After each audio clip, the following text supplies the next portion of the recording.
l'existence pathologique d'une poche d'arbitraire antidémocratique dans une partie de la classe politique ivoirienne. Un problème de réforme démocratique.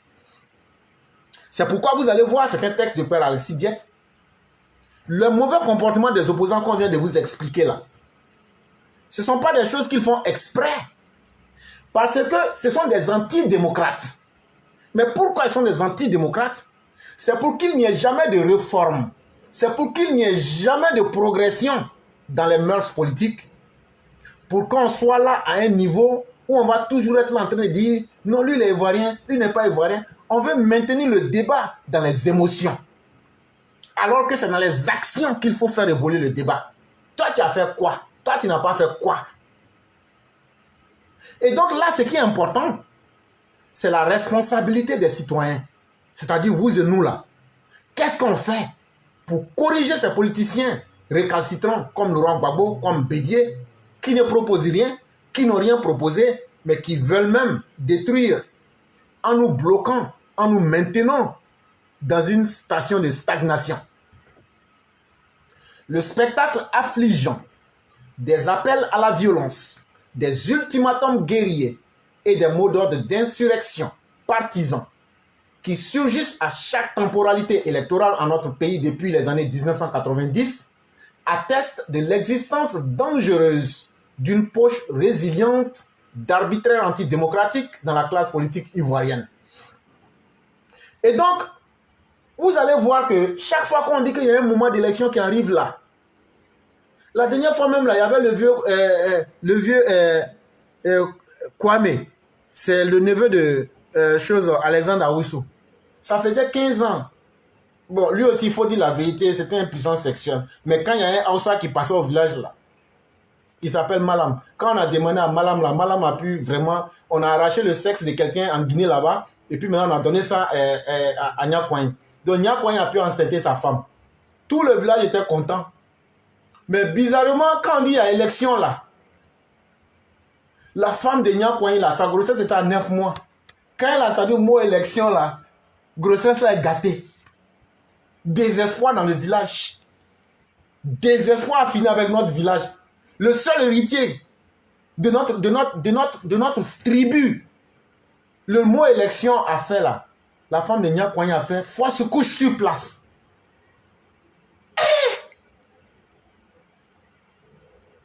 Tout le village était là, on dit, mais on va faire comment? C'est là on a dit, ah, chaque fois qu'il y a élection là, Laurent Gbagbo appelle la violence. C'est violence là qui a fait qu'elle a fait fausse couche. Il a envoyé les Kone Katina, les Damana Picasse, avec les Odette Lorignon, pour menacer les gens, pour tomber dans les ordres d'insurrection. Et ils sont des djihadistes. Depuis 1990, ils font ça. Vous avez fait. On a là arraché sexe d'un Guinéen. On a transféré ça à Nyakouane. Nyakouane avait pu, voilà, vous avez gâté la grossesse d'Amoin. Maintenant, on va faire comment? Les propos guerriers. Le 6 va devenir 9. Le sang va être versé ici. On va faire piscine de sang. Ouais. Ici, on ne vote pas et puis il prend machette, là, il tasse ça sur le goudron. Lui, les garçons comme ça. Hey. Depuis 90, vous faites ça. Et vous voulez obtenir quel résultat? Quand après, c'est ces mêmes gens qu'on voit à la télévision pour dire « Moi, je suis un démocrate, Blé Goudé, je suis un démocrate, je suis un républicain. » Ça ne passera pas. Donc, on connaît votre mode opératoire. Se manifeste en cette pathologie partisane une indifférence notoire aux principes démocratiques pluralistes de citoyenneté, de représentativité sociale des partis et de limitation du pouvoir politique par des droits individuels et collectifs des populations. Il dit donc avec de tels comportements qui sont devenus des maladies pathologiques en ces politiciens incapables, indigents et surtout des gens même avec un cerveau indigeste, ces gens-là deviennent des dangers pour nos droits en tant qu'individus, mais aussi pour le droit de tous les Ivoiriens. Parce que si c'est dans le marigot des violences, le marigot des discours guerriers, le marigot des discours de l'arbitraire, et surtout la confrontation comme deux clans ou bien 2 soldats qui sont opposés sur le front, ça tue notre démocratie et ça nous maintient dans un état de belligérance, de conflit en permanence. Est-il possible de faire en sorte que ces principes démocratiques, qui sont assurément connus en cette partie de la classe politique ivoirienne, s'y transforment en valeurs et en mobiles d'action politique? Est-il possible d'espérer cette réforme des mœurs et cette révolution mentale? Et donc le père Alassane Dia se pose la question, est-ce qu'on pourra faire changer ces politiciens-là? Ou bien si on n'arrive pas à faire changer ces politiciens-là, est-ce que nous ne pouvons pas faire acte de révolution mentale? Ça veut dire quoi? Si on demande à Laurent Gbagbo de changer, c'est lui demander trop. Si on demande à Bédié de changer, c'est lui demander trop. Mais est-ce que nous-mêmes, la population, là, on ne peut pas changer notre manière de penser? Est-ce que les gens qu'on a perdus là, on ne peut pas se dire, bon, on ne veut plus voir de violence dans nos élections? Est-ce qu'on ne peut pas faire une élection et dire aux Ivoiriens là, nous tous ensemble là, il n'y aura pas un mort dans l'élection là? Le jour que les Ivoiriens vont s'asseoir, vont être capables de se dire, élection, ça doit être une fête. Le jour qu'on va dire à Laurent Gbagbo, si tu as perdu l'élection là, faux perdant là, on va t'imposer la réalité. Tu vas voir que ce jour-là, tout le monde va mieux se porter. Il y a des gens même qui ont déjà attaché leur baluchon, qui sont prêts à partir. Mais nous leur disons, restez tranquilles, tout est sous contrôle. Par quel moyen démocratique obtenir en cette partie de la classe politique ivoirienne cette réforme des mœurs et cette révolution de la manière de dépenser, de penser politique et le pouvoir? C'est là que réside toute la question. Mais à cette question, je répondrai que c'est la population seule, avec une détermination, une abnégation farouche, à dire un homme bête là, c'est celui qui fait toujours la même chose pour obtenir toujours le même résultat, alors qu'il voudrait voir un autre résultat. Si tu empruntes une route, tu vas toujours te retrouver à la destination où la route te conduit. À un moment, c'est à toi de t'arrêter. Tu dis, comme j'ai toujours pris la route là, ça m'a toujours amené au même point de départ là. Bon, je vais faire le contraire pour voir ce que ça va me donner. La résilience de l'arbitraire et des visions antidémocratiques du pouvoir signifie clairement que certains acteurs politiques ivoiriens demeurent indifférents au fait qu'en démocratie, le pouvoir appartient au peuple et non pas au parti, à leur nomenclature et à leur chef. Il dit, mais si nous-mêmes les Ivoiriens ne veulent pas changer, on veut suivre les politiciens, parce que nous on pense que la démocratie là, c'est suivre un chef, ou bien c'est suivre les gens que les chefs de parti vous désignent.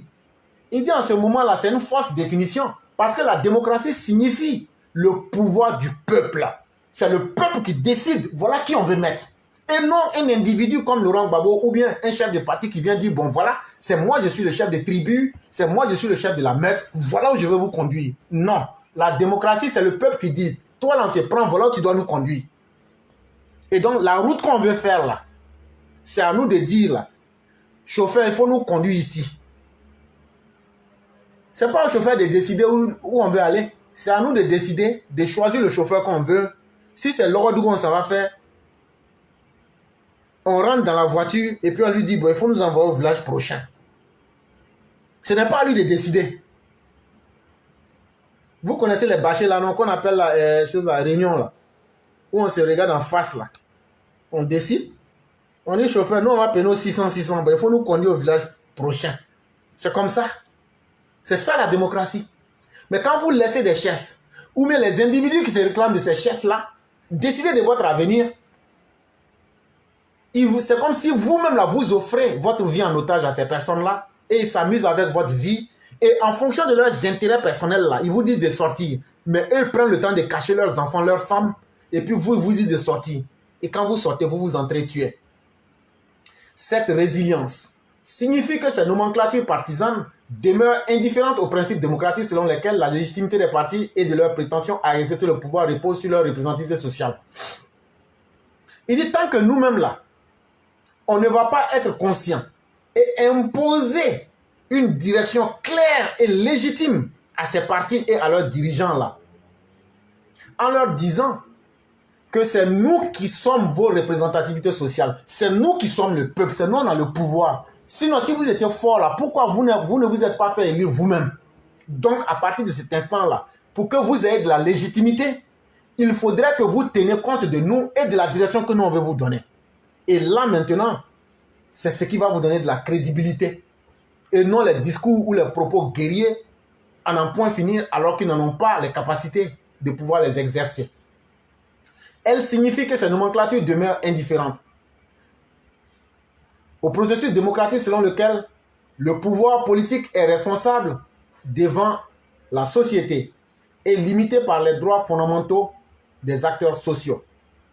En qualité d'élus, les dirigeants d'un État démocratique ne sont pas les maîtres du peuple.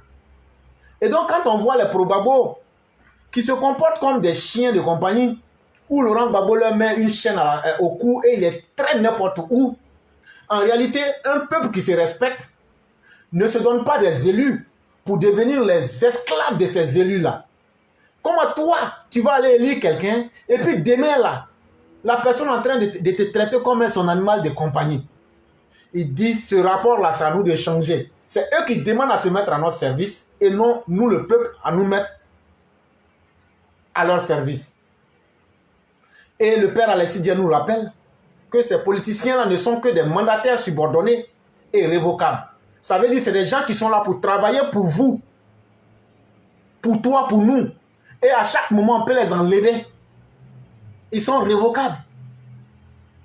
Et donc, la morgue autocratique de certains chefs de parti et de certaines nomenclatures partisanes de la société politique ivoirienne pose le problème lancinant de la réforme intellectuelle et morale interne qui permettrait d'y transformer la cognition des principes démocratiques en motivation et en mobile d'action politique. Il dit donc à ce niveau-là, ce qui sera le plus important, au lieu de faire de la politique une morgue des dictateurs, où chaque chef de parti est un chef de gang, comme on le voit avec Laurent Gbagbo et Bédié, c'est à nous d'imposer la réforme intellectuelle. Ça veut dire leur manière de penser là. On doit leur amener à changer. Et surtout aussi leur imposer une réforme morale interne. Ça veut dire là, leur mauvais comportement là. Quand les gens déclaraient probité fantomas sortent pour venir dire ici, ça c'est pas bon, ça c'est pas bon. C'est ça qu'on appelle une réforme morale. Si le dirigeant est mauvais, le peuple sera mauvais. Si votre dirigeant est un chercheur de femmes, le peuple sera dans les plaisirs bas. Si votre dirigeant est un incapable, un vaurien, le peuple sera aussi un peuple de vauriens. Et donc, autant il faut demander de la réforme chez les dirigeants, mais chez les dirigeants aussi que nous sommes, il faut aussi de la réforme. En fait, les deux ont de l'impact. C'est comme la Terre et puis les astres. Ils ont des influences les uns sur les autres. Et donc, chacun doit jouer sa partition. Et pendant trop longtemps en Côte d'Ivoire, on refuse d'assumer. Parce que l'action démocratique va toujours avec un mobile d'action politique. Il faut qu'il y ait du concret. Il faut qu'il y ait des choses qu'on voit. Il faut que des résultats soient donnés. La parole seule ne suffit pas. À supposer que le changement qualitatif de la société ivoirienne en matière de démocratie ne puisse se faire que par le bas, la médiation politique au moyen de laquelle les principes de la gouvernance démocratique pourraient être transformés en mobile d'action dans la totalité de la classe politique ivoirienne consiste à développer dans la société civile ivoirienne et dans l'électorat la conscience des citoyennetés. Il dit maintenant, au cas où on suppose que les politiciens ne vont plus changer et qu'on va faire la transformation par le bas pour aller vers le haut, c'est-à-dire on va commencer par nous-mêmes là, les petits, pour aller en haut là. On appelle ça la transformation ascendante quand on est en communication d'entreprise. Mais on laisse tout ça. Ça c'est gros français pour ne rien dire. On dit, si on n'arrive pas à transformer Bédié, on n'arrive pas à transformer Ouattara, on n'arrive pas à transformer Seplou, on fait comment?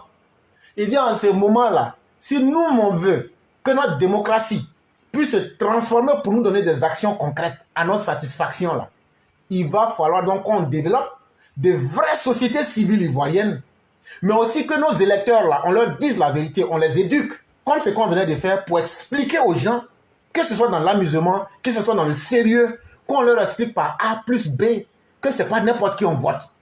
Sinon là, moi j'allais vous demander de voter Begré. En fait, ne me demandez pas Begré, c'est qui. Begré, c'est le premier fils de Madame Blanc. Et un jour comme ça aussi, lui aussi dit, on n'a qu'à les liquer parce que lui, il sait manier la machette. On l'a dit, c'est pour manier, pour balayer champ. Quand on dit balayer champ, ça veut dire aller couper les herbes. Ou bien c'est pour faire ce que Mbappé fait. Il dit, lui, il peut faire les deux. Hein. Il dit, lui, il peut manier dans le champ, il peut manier aussi de l'autre côté. C'est là que j'ai dit, mais toi, tu ne sais pas qu'il y a Abou Nere et puis Madou Bessé. Au quartier des Djoula, là. Eux, ils sont deux. Eux, là, quand ils prennent leur bar à verre, là, Abou Bessé et puis Madou Nere, là. Et puis, à Chakoul, c'est lui qui est leur chauffeur, là. Et ils ne sont pas bons, hein. Il dit non. Il dit non. Begré dit non, que lui seul, là. Que lui-même, là, son petit nom, c'est Sandokan. C'est là que j'ai dit, j'ai dit affaire dans le pays, là. C'est là, moi, j'ai dit, Begré, il faut laisser tout ça. Ce qui est mieux pour nous, là. Allons rencontrer Abou Bessé, Madou Nere et puis Chakoul. On s'assoit ensemble. Si on veut même, on peut aller chez le Hausa du coin, là. On prend un petit garba là-bas. Qui m'agit 25 là, moi-même, je vais payer un pour vous donner. Et puis, oignon et puis tomate là, je vais payer cadeau. 200 francs, je vais ajouter dessus. Maintenant, poisson là. J'ai un oncle qui est aux États-Unis, je vais lui dire, n'a qu'à faire transfert. Je vais mentir que j'ai chose là. J'ai un examen, je dois passer un concours. Je vais me faire transfert, même si c'est 10 000. Je vais faire ça. Maintenant, quand on va être là-bas, là, on va dire aux politiciens là, comme vous êtes en train de passer, nous on est quartier, eux sont dans le quartier du là. Et puis nous on est dans notre quartier là-bas, ils nous ont blagué, non. On s'est mis ensemble, et puis quand ils viennent là, on travaille sur eux. Et quand on dit travailler, ça veut dire, voilà. Ça veut dire qu'on appelle Abou Nere, Madou Bessé et autres, et puis les choses là, on se met ensemble, nous tous. Ce qu'ils nous ont appris là, qu'ils aiment qu'on se fasse entre nous là, on les taguait. Le jour qu'on va finir là, transformation va venir sur place.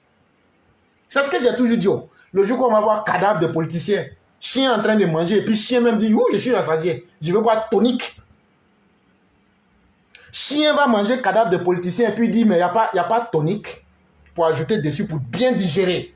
Le jour qu'on va voir ça là, politicien même va s'asseoir, et puis il va dire, hein? Donc les gens là, donc leur affaire là, ça ne va plus prendre. Donc notre affaire, on les a blagués, se sont tués là. Ça se retourne contre nous.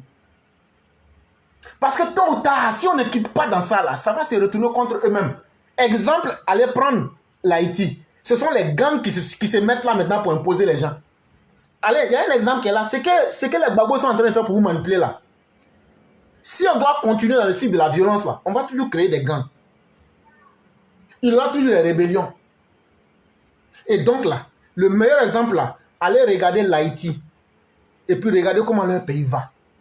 Donc, nous-mêmes, les populations, là, qu'on soit du nord, du sud, de l'est, là, mettons-nous ensemble. Et puis, disons aux politiciens, là, à bata. C'est que vous êtes là, nous, on ne fait pas. Nous, on ne se tue plus pour quelqu'un. Alassane Ouattara, nous, on ne se tue pas pour toi. Oh. Ça, c'est fini. Gbagbo, nous, on ne se tue pas pour toi. Mon frère, si tu nous as mis en mission, là, toi-même, là, il faut dire à ton fils d'aller faire sa mission. Parce que nous, on ne peut pas s'envoyer à notre place. Et puis après, toi, tu vas venir nous dire qu'on n'a pas su s'envoyer. Bédier, quand toi, tu fumes tes cigares de 50 000, avec tes boissons chères, là, tu nous as une fois donné. C'est pas Koutoukou, tu nous donnes. Et puis Koutoukou frélaté. C'est même pas, et puis même, c'est même pas doux même. C'est même pas bon goût. Et puis la dernière fois, en 2020, là, les chapalos et puis les boissons que vous nous avez envoyées, là, c'était périmé. C'est ce qui a fait qu'on n'a pas pu réussir le coup. C'était périmé. Ça aussi, il faut que je vous dise. Et puis, la prochaine fois, augmenter les 5 000 là. Donc, actuellement, il y a crédit. Donc, nous, on a compris que c'est avec nous que vous vous amusez. Donc, nous, on a décidé cette fois-ci, là. Que ce soit Begro, que ce soit Abou Nere, que ce soit Chakoul, que ce soit tout cela. Nous, on va se mettre ensemble et puis on sera au carrefour pour on vous attend. Dès que vous venez là, ça est dans nos poches, ça est dans nos mains, ça est derrière nous. Et puis, il y a un cousin là, lui, il a 15 ans. Lui, c'est caillou. Lui, il est dangereux dans lancer caillou, hein. Bagbo. Quand ta tête est grosse là, quand lui lance caillou dans le public là, ça casse tête là en même temps. Donc, je préfère t'avertir. Je n'ai pas dit qu'il va lancer. Mais lui, sa spécialité là. Sa spécialité là, on l'appelle gaucher. Lui, on l'appelle gaucher. Puisqu'il prend des cailloux comme ça là, avec sa main gauche là. Quand il balance ça dans le public là, ah, ça peut atteindre la tête d'un politicien, hein. Et donc, moi, je vous avertis en vous disant tout. Donc, actuellement, là, nous, on est en train de faire nos réunions. Quand on va se mettre ensemble contre vous, les politiciens, là, ça va très mal se passer pour vous. Et donc, l'élévation du niveau intellectuel et moral des dirigeants d'une société ne passe-t-elle pas toujours par l'élévation du niveau intellectuel et moral des masses? Voilà la question par laquelle le père termine, le père Alexis Dieng. Il dit pour que les politiciens, là, ils se comportent bien, là, pour qu'eux-mêmes, ils montrent qu'ils sont des dirigeants qui donnent envie même d'avoir confiance et d'aimer le pays, là. Est-ce qu'il ne faudrait pas aussi que la population elle-même aussi change ses habitudes, sa manière de comprendre la vie, aller vers la morale positive? Donc, ça veut dire que si nos politiciens ne veulent pas changer là, sinon on change là, on va leur imposer le changement. Et donc, mesdames et messieurs, on a fait cette émission à titre éducatif avec beaucoup d'humour, mais ce sont des vérités aussi à la fin, pour amener nos populations à comprendre que rien ne vaut la vie et que la vie, c'est votre droit le plus absolu et c'est la chose à laquelle vous devez tenir le mieux et sans condition. Ne vous laissez pas berner. Ne vous laissez pas manipuler par des clones politiques qui disent comme on a duré dans la politique là-haut. C'est pourquoi ce que nous vous dit là, c'est la vérité. C'est faux. C'est faux. Il y a Mohamed Bouma qui demande, Gaucher c'est le neveu de Kaswat. Gaucher c'est le neveu de Kaswat. Lui quand il lance caillou avec sa main gauche là, ça loupe pas des... Donc il faut dire ça aux chefs politiques là. Une fois que c'est lancé là, ça va prendre pour un. Et donc, mesdames et messieurs, tout ça, on l'a fait pour essayer d'apporter une ouverture d'esprit. Parce que si tu te vas mourir pour un politicien, là, comme on le dit chez nous, là on parle, la vie est douce, la vie là, la vie est douce. Nous, on va broyer la vie, croquer, et puis on va verser les eaux dans la poubelle. Toi, tu es déjà dans le cimetière. D'ailleurs, même quand vous allez mourir même là, on va prendre votre corps là pour faire un engrais. Il y a longtemps, on n'a pas mangé igname même bien sucré. Donc là, vous qui allez vous donner aux politiciens, ils vont vous massacrer là. On va prendre vos corps là, on va faire un engrais avec ça. Maintenant, les eaux là, on va prendre pour faire la craie. Et puis on va donner ça cadeau dans les villages aux enfants là. Ils vont écrire A, B, C, D avec ça. Toi, ta vie, tu as fini comme la craie. Toi, ton maman et ton papa, on t'a mis dans ta vie, toute ta vie là, ils t'ont nourri pour que toi, tu finisses engrais et puis la craie. Tes os, là, on va prendre pour faire la craie. Mais là, ta vilaine chair, là, et ton vilain cerveau, là, on va prendre ça et puis on va mélanger, on va faire engrais. Les blancs font ça déjà ici. Oh. Il n'y a rien de nouveau sous le soleil. Les blancs font ça ici. Donc là, on va faire des phases expérimentales là-bas. Ça, tu vas comprendre. Et puis les ignames, là, on va bien bouffer.